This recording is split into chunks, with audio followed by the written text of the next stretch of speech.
Good morning, welcome. It's Friday morning.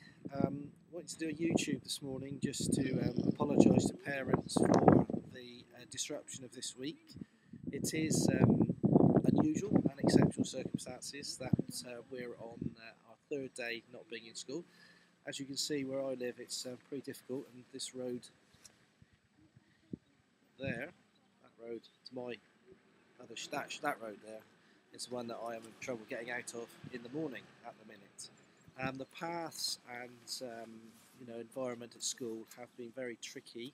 We very nearly were able to open on Friday, but we were not quite able to get it ready for school on Friday. It's basically the paths that have caused some trouble on Friday. Just to let people know, Joe Spear has been updating people through the website this week, so my thanks to Joe for doing a fantastic job keeping people informed.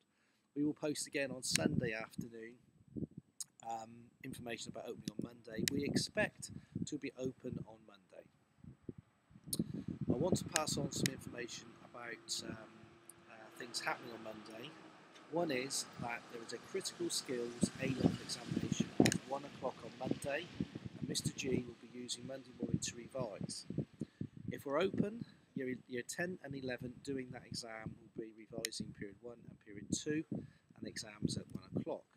If for any reason we have to close and we're not open, year 10 and year 11 should come in who are doing the exam, year 10 and year 11 doing the exam at 11 o'clock for revision, and then the exam will happen at 1 o'clock. So I hope that's clear, and there is also that's written on the website for Monday.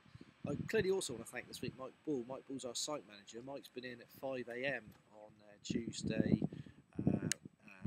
Wednesday morning, Thursday and Friday to check the site, and it's very important to thank him for his efforts and the site team's efforts this week. The second thing to say is we do have modular science exams next Thursday. Students taking those exams, the 10s and 11s next Thursday, would be well advised this week in these snow days to use the time productively to catch up with revision, and I hope they've been doing that for the modular science exam, which happens on Thursday. Again, if for any reason we weren't open Friday, those exams would still take place. We are not going to cancel exams, although we will be in contact with examination boards if we do have to do that. But at the minute, the critical skills exam on the Monday and the Thursday modular exam, GCSE exam, will take place. Matter of information is that on Thursday morning as well at 11:30, we aim to give out the GCSE results for our maths results, November exam. So on Thursday, the year 11s will get a result from mathematics. They can, of course, if they haven't made their target grade, do the exam again in the summer coming. Long way ahead at the minute, the summer, but there you go. But we hope as many students as possible have succeeded with the exam back in November, and will be able to get their target grade on Wednesday. We get them in school Thursday for year 11. So we'll publish those on Thursday, 11:30 to year 11s. After that, we'll do some rejigging of maths groups and have some smaller math sets. So again, we hope more and more students will get that examination grade at their target level for the summer in maths.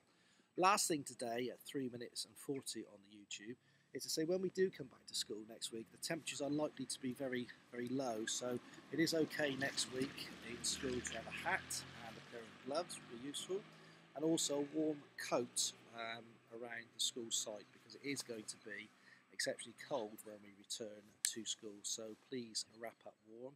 And also Mr Bowden has asked me to point out it would be very useful, clearly, as many students do already, I know, to have a breakfast and a warm drink before coming into school. We do in fact actually run a breakfast club at school, so students can come into school at 8 o'clock in the mornings to get a hot drink and a breakfast from our ladies in the canteen restaurant area of school, and that would be very useful if you want to do that as well. So if there are any problems with any of that information or you're not clear, please feel free to email me on the numbers on the website, the address on the website. Also, actually, you may contact any member of staff. I'm sure we'll be very happy to answer any queries that you may have about this past few days or next week. I hope, again, as I say, to be fully open on Monday, and please keep in touch on Sunday afternoon on the website. Feel free to email me as well. So that's it this morning. It's 5 minutes. Thank you very much indeed. it.